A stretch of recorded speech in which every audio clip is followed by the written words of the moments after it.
What's good, y'all? Welcome back. Welcome back to another AFL video on this lovely Monday. Hope you guys are doing good and amazing.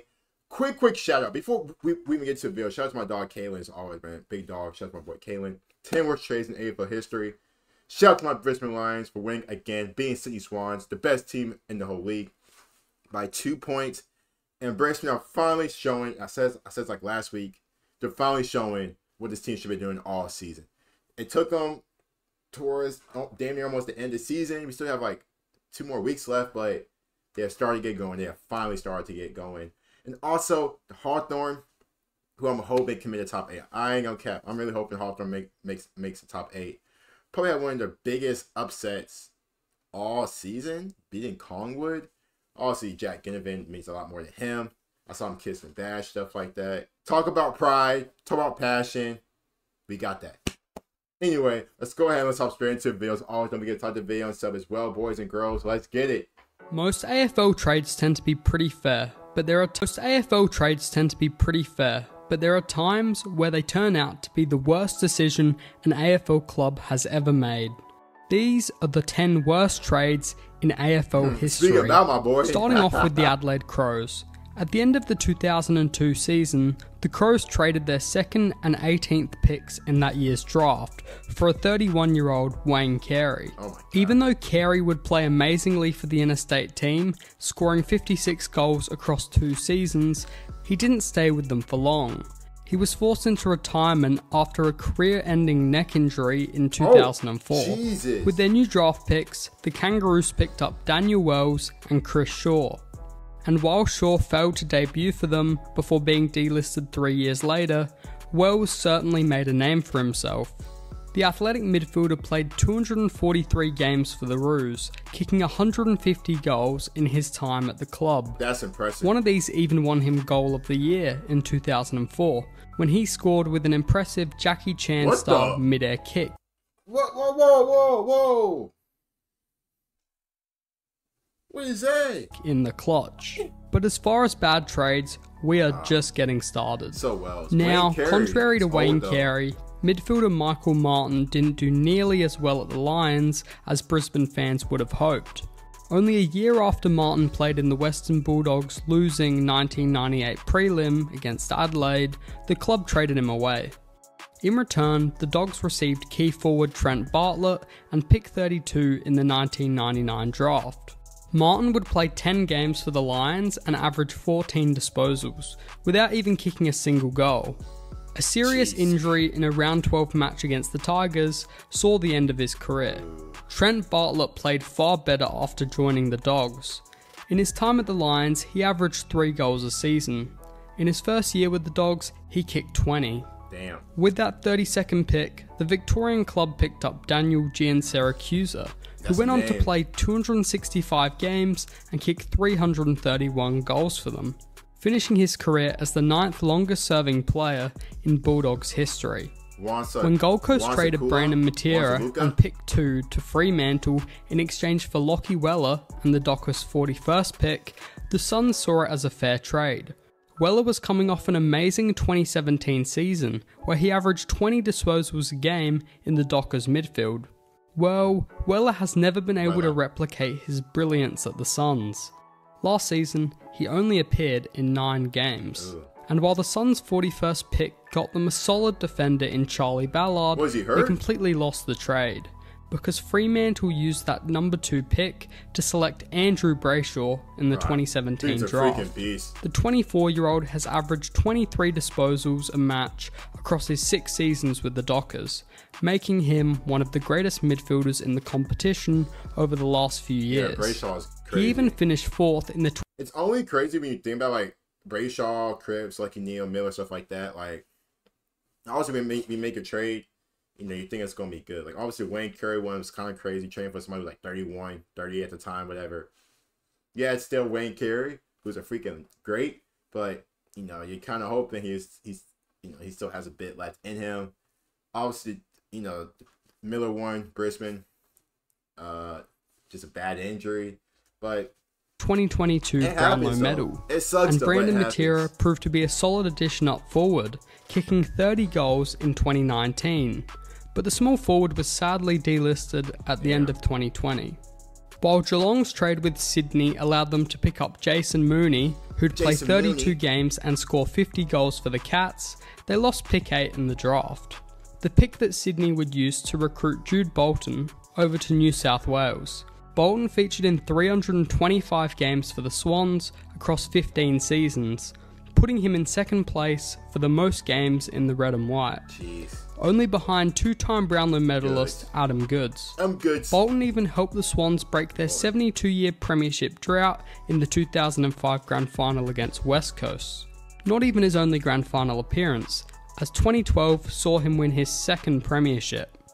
But did Sydney really win the trade? Because the year after Geelong brought in Jason Mooney, his younger brother Cam left North Melbourne to join the Cats, and the rest is history.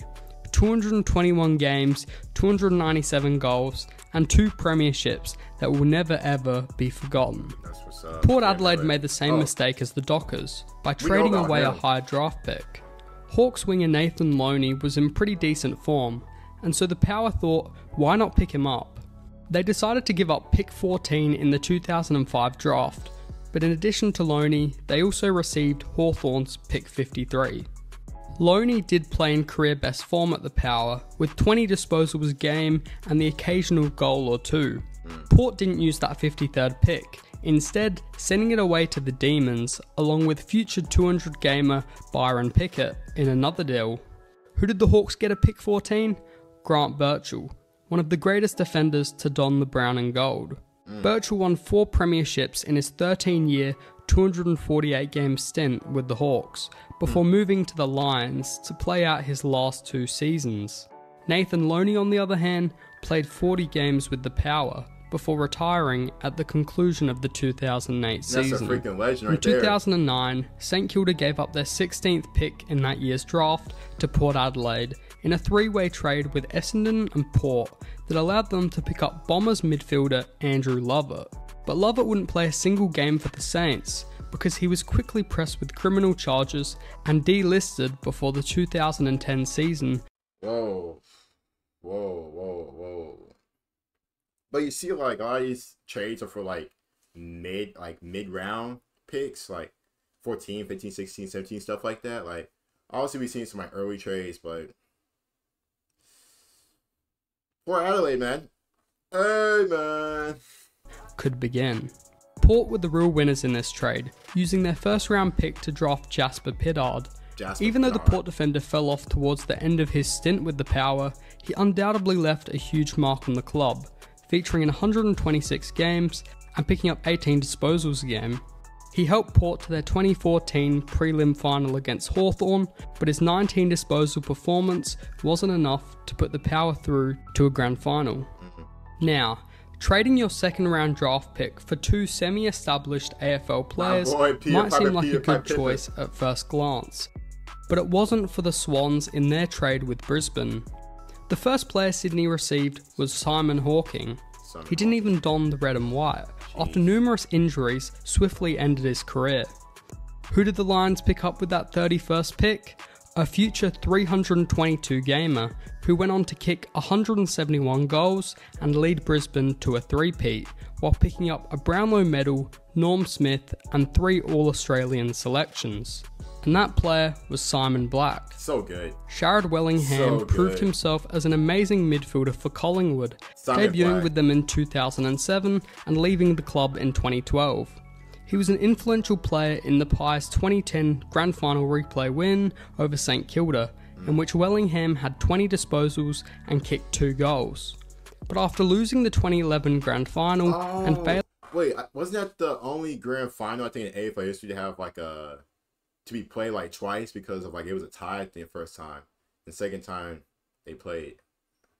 I think so. I think that's the only final we've had to like do it twice. Failing to make it to the big stage in 2012, the Pies were ready for a rebuild.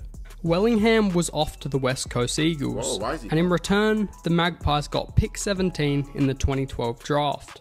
Wellingham was a really consistent midfielder and defender in his time at the Eagles, averaging 20 disposals a game. but he was no match for Brodie Grundy. That's right, the Pies selected Brodie Grundy with that 17th pick, and he transformed into an elite ruckman in his 10-year playing time with them. 2013 AFL Rising Star nominee, Sydney, right? two-time Collingwood Best and Fairest, and the South Australian even made 2 appearances in the All-Australian team. Brad Otten's 7 seasons with Richmond saw him average 12 disposals and 4 marks a game as a ruck and full forward. Having originally selected him at pick number 2 in the 1997 draft, the Tigers were desperate for youth in their team. They gave away Ottens to the Cats in return for 2 first-round picks in the 2004 draft, pick 12 and pick 16.